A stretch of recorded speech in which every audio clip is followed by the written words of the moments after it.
Olá, boa tarde. Começa agora mais um programa Mercado Futuro. Eu converso com vocês aqui do estúdio da B3, Brasil Bolsa Balcão. E lembro que você pode assistir o programa pela TV e, ao mesmo tempo, pelo Facebook, se você tiver acesso à internet. E uma semana depois, esse programa estará disponível na página no YouTube, Programa Mercado Futuro. E lá estão todos os programas feitos neste ano, de 2018. Você pode acompanhar, checar, ver o que a pessoa falou, se foi aquilo mesmo, se mudou de ideia ou não mudou de ideia. Bem, na semana passada eu falei aqui, fiz um comentário sobre os desarranjos provocados pela greve dos caminhoneiros. Num sentido um pouco mais, digamos, talvez no profundo não seja a palavra exata, num sentido um pouco mais amplo do que nós da imprensa noticiamos durante esse evento que está criando até hoje tantos problemas para vários setores, não é apenas para o agro, não, para vários setores das indústrias nacionais. Mas isso eu falei a semana passada. Recebi muitos comentários, muitas opiniões, agradeço a todos vocês que mandaram suas opiniões. E hoje, como nós já estamos praticamente passando metade de agosto, eu quero falar de um outro tópico que eu acho extremamente importante neste exato momento. Trata-se do seguinte: o mês que vem, setembro, é o início oficial do plantio da safra de verão brasileira, que é a maior safra que nós temos, né? Quando se colhe soja, milho, algodão, enfim, todos esses produtos aí. E olha que eu estou aqui há muito tempo, aqui neste programa, neste canal, aqui na B3, que já teve, esse é o terceiro nome desde que eu estou aqui, era BMF Bovespa, depois era BMF, depois ficou BMF Bovespa e agora B3. Nesses anos todos, eu nunca vi uma safra de verão, a mais importante que nós temos, começar com tal nível de insegurança. Geralmente, quando chega setembro, que o produtor cultiva aí sua terra, joga sua semente e fica olhando para ver se está tudo funcionando, a preocupação dele não é uma, né? A apreensão dele não é uma apreensão, são várias apreensões depois do plantio efetuado. Se o clima vai ocorrer do jeito que é necessário, chover na hora certa, parar de chover na hora que não é para chover, se as pragas vão dar um pouco de sossego, doenças e pragas, ou não. Com essa tecnologia aí computadorizada, ele vai olhar se todo o plantio que ele fez tá bom, se tem algum lugar que tem que replantar. Enfim, o mercado, como é que está o mercado, se os preços estão subindo, estão caindo, como é que é a safra americana, a safra na Europa, enfim, todos esses fatores que fazem, que influenciam o seu negócio, né? Este ano, para mim é a primeira vez, pode ter ocorrido outras vezes, mas não, seguramente não ocorreu nos últimos 20 anos, acho que não. Pela primeira vez, a insegurança na nova safra de verão é incalculável, é enorme e é dificílimo de mensurar o que pode acontecer. Então eu vou explicar um pouco para vocês. Primeiro, continuamos com a indecisão, não está nada definido, na questão da tabela do frete. Este é um enorme problema já explicado aqui para vocês a semana passada. Segundo problema, a insegurança em relação às eleições gerais que nós teremos logo um mês depois do início do plantio da safra, em outubro. Quem assumirá, quem ganhará a eleição, quem vai assumir esse país? Porque uma coisa é certa, não importa quem vai ganhar, o país está com uma crise enorme, crise está com gastos, teto de gastos, a reforma política, a reforma tributária, essas coisas precisam ser feitas. Não importa quem, se é lá da esquerda, do centro ou da direita, não interessa. Se o Brasil não fizer essas reformas, o Brasil não vai crescer e a situação vai perdurar com aí 12, 13 milhões de desempregados, país sem crescimento, sem emprego. Então, essa insegurança, evidentemente que ela vai passar. O cara que está plantando, ele também tem smartphone, tem televisão, acesso à internet. Então, esse clima de insegurança de eleição era esperado. Mas, nós estamos é 7 de outubro, acho que é o primeiro turno. Nós estamos muito perto e está tudo muito indefinido.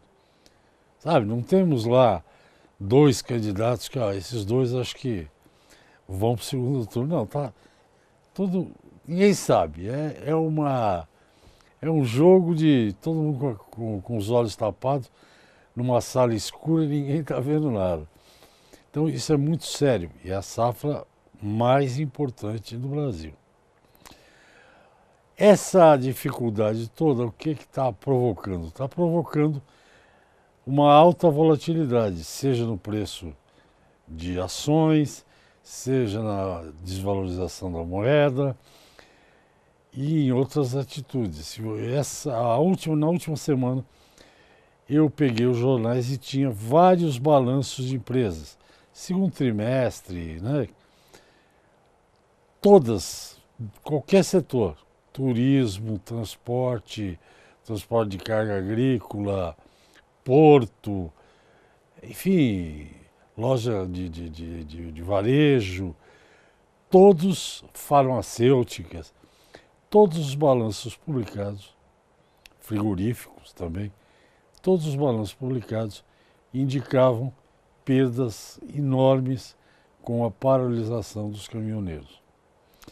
E continuam sem saber o que vai acontecer agora com essa indefinição política que também ninguém sabe o que vai rolar. Vamos ver se quando a campanha começar, se as coisas ficam um pouco mais claras. Então é assim, sai aí o número de uma pesquisa de algum candidato que o establishment, né, quem tem dinheiro, gosta. Candidato A. Pronto, o dólar cai, o índice Bovespa sobe, é uma alegria. 2 dias depois sai outra pesquisa que aponta o candidato X, ou B, ou H, ou F, que os participantes do mercado têm um pé meio atrás, não confiam muito e tal. Pronto, o dólar sobe, o Bovespa cai, e é neste quadro de um dia, que, como disse uma candidata aí, que é candidata a vice-presidente, cada dia sua agonia. O Brasil daqui até outubro, até novembro, sei lá, vai ser cada dia uma agonia. E o agro não vai ser diferente. Além dessas questões políticas, econômicas, etc., o agro ainda conta com a parte que é incontrolável, quase incontrolável, que é se choveu, se não choveu, se a praga atacou, se a praga não atacou. Então, é o primeiro ano que eu vejo o início de uma safra de verão, 2018, 2019, com a situação mais complicada que eu nunca acompanhei. Vamos ao intervalo e eu volto já, até já. Ok, estou de volta ao programa Mercado Futuro. Eu estou falando um pouco para vocês da abertura da safra de verão e como eu estou enxergando esta safra de verão 2018, que será colhida no começo de 2019. Eu falava da insegurança toda, jurídica, política, financeira, etc, etc.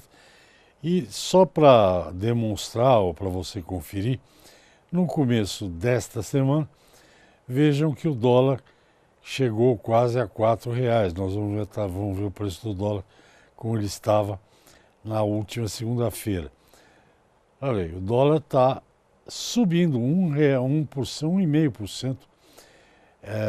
Estava assim na segunda-feira, chegando a quase R$ 4 o valor da moeda americana. Vocês que conhecem, que assistem o programa Mercado Futuro, sabem o que quer dizer um dólar valendo R$ 3,90 ou R$ 4. Significa, para quem está endividado em dólar, uma burdoada, né? O cara pegou $1 milhão e agora tem que pagar, se vai pagar agora, esse 1 milhão está valendo 3.920.000, né, reais. Então, a dívida quadruplicou. Se ele pegou um por um, né? Pegou dois, dobrou praticamente. E assim vai. O Brasil importa 80% ou mais até, dos fertilizantes que são usados na lavoura. Portanto, esse fertilizante também é na veia, é direto essa alta do dólar de até R$ 4, ou perto de R$ 4. Bom, para nós urbanos, que hoje não é porque é urbano rural, mas para quem costuma viajar, $1 a 4 é bem caro para a gente gastar dinheiro fora do Brasil. Quem tem, né? Dinheiro para gastar fora do Brasil. Ou seja, a única coisa relativamente positiva é que os produtos brasileiros, se nós tivermos todos os produtos, eles em dólar, eles ficam com um preço melhor do que a concorrência. Então é melhor comprar do Brasil porque você paga em dólar e paga menos, porque o real está desvalorizado, então o nosso produto fica mais barato. Continua com a mesma boa qualidade, mas mais barato. Só para vocês entenderem um pouco o que acontece no mercado, os importadores, quando o real se desvaloriza muito frente ao dólar, os importadores, os compradores dos produtos brasileiros, agro ou não, eles também diminuem o valor que eles pagam, porque eles sabem que nós, os exportadores, estaremos recebendo mais reais por dólar. Hoje não dá para esconder nada. O que acontece aqui, fica sabendo em qualquer lugar do mundo, no exato momento, quando não até antes das coisas vão acontecer. Então, os importadores tiram a sua lasquinha, não tiram 100%, mas tiram uma boa lasquinha desse dinheiro. O outro efeito que vai rolar até as coisas ficarem claras é o índice Bovespa. É uma cesta com as ações das principais empresas brasileiras. Nesse clima de insegurança, por exemplo, empresas grandes não sabem se elas podem pagar o frete, o preço da tabela ou negociar. O milho está parado porque também ninguém sabe que preço pagar de frete. Essas empresas, algumas delas têm ações aqui na B3.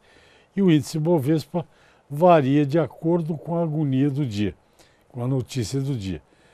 Vamos ver no começo da semana como é que o índice Bovespa abriu aqui na B3. Podemos ver a tabela aí, Gil? Podemos. Olha aí. O índice Bovespa agora está no terreno positivo, né? Na segunda-feira, 0,08 de alta, 76.578 pontos.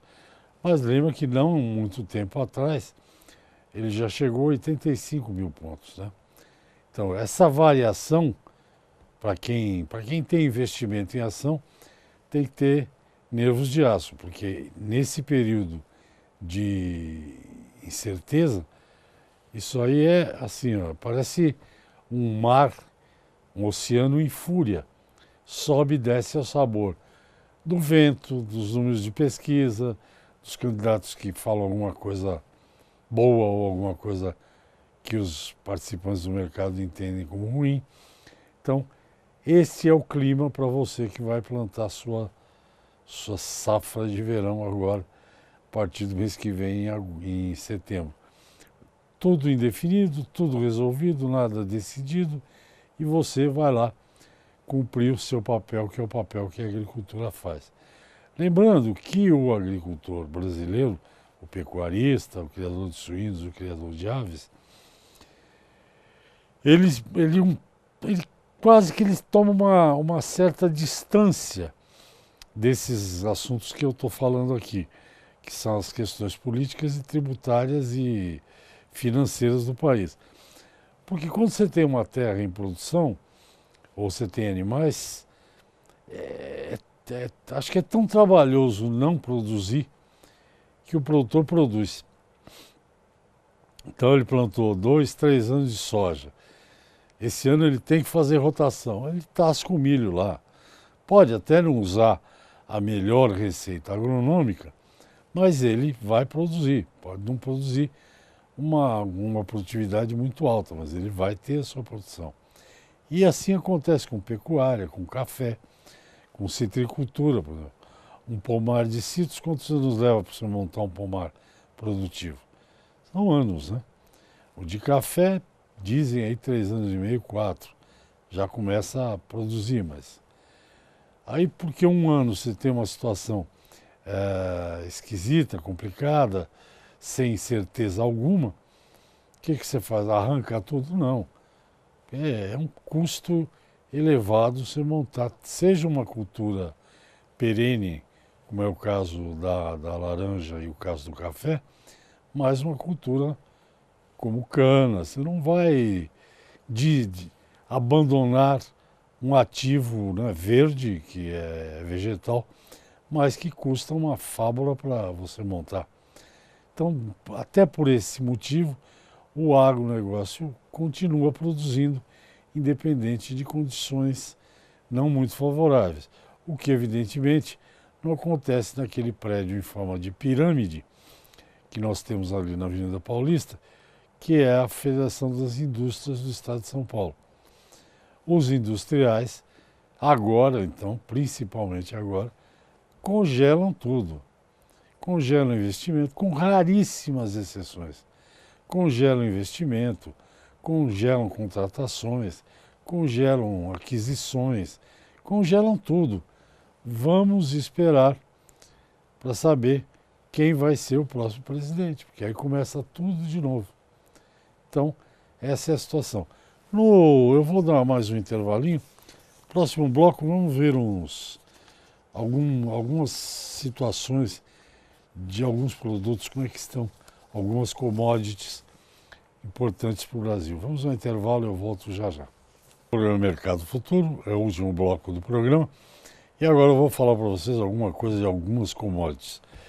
Esse país e os produtores são tão especiais, tão espetaculares, que até algodão que o Brasil... Algodão, no início dos tempos aqui no Brasil, o algodão era uma cultura meio, como eu posso dizer, não muito essencial. As grandes fazendas de café tinham lá os moradores, né, que trabalhavam na propriedade. E os donos das fazendas davam uma área para esse pequeno proprietário e esse pequeno proprietário plantava algodão. Era assim em São Paulo, era assim no Paraná e em outras regiões. Então era uma cultura não primordial, era meio secundária. Bem, isso foi durante muito tempo. Mas aí foram descobrindo novas áreas, Mato Grosso do Sul, o Cerradão todo lá, e de repente o oeste da Bahia. E hoje o algodão é um produto importantíssimo. Nós produzimos acho que mais de 1 milhão de toneladas de algodão em pluma. E o Brasil é um dos grandes players de algodão.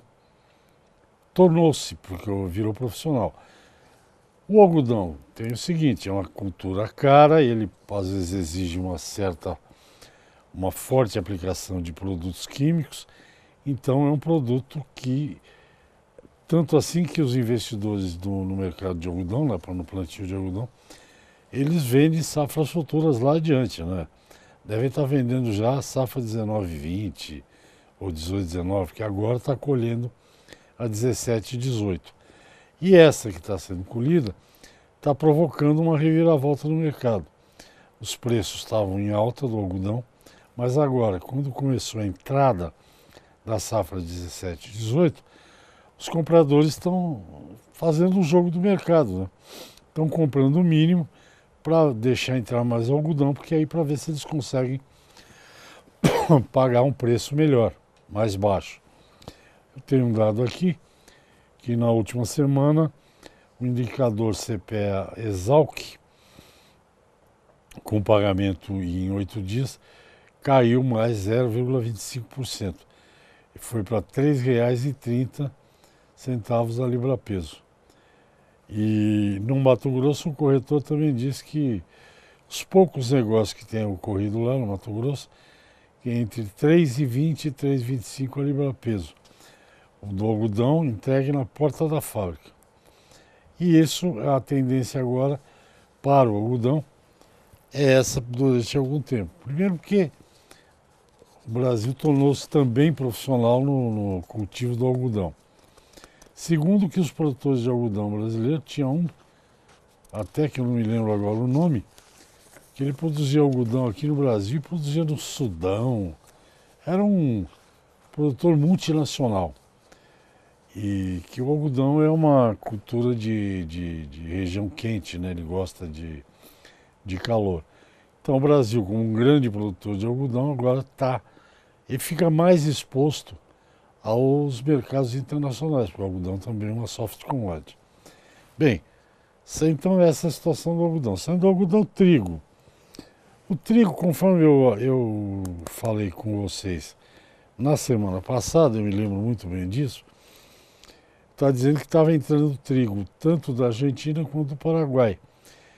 E esse trigo entrando no mercado brasileiro, que é um mercado comprador, segundo o último número que eu li da Conab, acredita-se que o Brasil vai importar 5 milhões e meio, 5 milhões e 500 mil toneladas de trigo este ano. O consumo brasileiro é de 10, 11, talvez 12, e a gente não produz nem metade, às vezes a metade. Mas hoje, especialmente no começo da semana em curso, eu recebi uma nota do Sindustrigo, o sindicato de produtores de trigo aqui do estado de São Paulo, dizendo que o clima está 50 a 60 dias sem chover nas principais regiões de trigo, onde é cultivado trigo aqui em São Paulo. E que isso pode acarretar uma perda de até 40% da safra do estado de São Paulo, que não é a maior, mas é importante também. Mas, por enquanto, com essa entrada de trigo de outros países, de outras procedências, a cotação do produto aqui chegou a R$ 1.100, conforme eu falei na última semana. Hoje, para chegar a 1.000 a tonelada, está difícil e não há expectativa, por enquanto, de nenhuma mudança nesse mercado de trigo. Esses são dois produtos. O algodão, que o Brasil se tornou um player importantíssimo, e o trigo, que somos ainda os maiores compradores mundiais do produto. Bom, também não há muita intenção do produtor brasileiro no plantio de milho nesta safra de verão. Deve ser um plantio relativamente pequeno, até porque no ano passado aconteceram alguns problemas com essa área do trigo. De qualquer maneira, os preços mais ou menos atuais indicam aqui que uma saca de milho no estado de São Paulo, em Campinas, onde é feito o preço do milho, ela voltou aos R$ 40. Lembro sempre a vocês, vou até pegar um número aqui, se eu tiver, no Porto de Paranaguá, no Paraná, mesmo a saca de milho, negociada a R$ 38 R$ 1,50 e registra uma alta em Paranaguá de 1,3% no mês. Em São Paulo, R$ 40. CIF está registrando no mês uma alta de 14,3%. O milho é um produto estratégico. Esse ano, mais uma vez, a greve de maio talvez faça com que haja uma diminuição nas exportações do milho brasileiro. Estavam estimadas em mais de 30 milhões de toneladas de exportação de milho. Com esse imbróglio que está por aí, que eu já falei de várias vezes aqui, pode ser que o Brasil, mal e mal, chegue a exportar 20 milhões de toneladas de milho. Bom, me falaram que eu tenho 1 minuto, então 1 minuto não dá tempo para nada. 1 minuto é 1 minuto. Eu ainda ia falar um pouco de café e de mercado de boi, mas fica para uma próxima oportunidade. Eu agradeço a atenção e espero que vocês também opinem sobre o assunto que eu abordei hoje, que é a incerteza que ronda a safra 2018-2019. Mande seu e-mail, WhatsApp, o que você quiser, para comentar e para eu ver se eu atendo o seu desejo. Até o próximo programa. Muito obrigado pela atenção.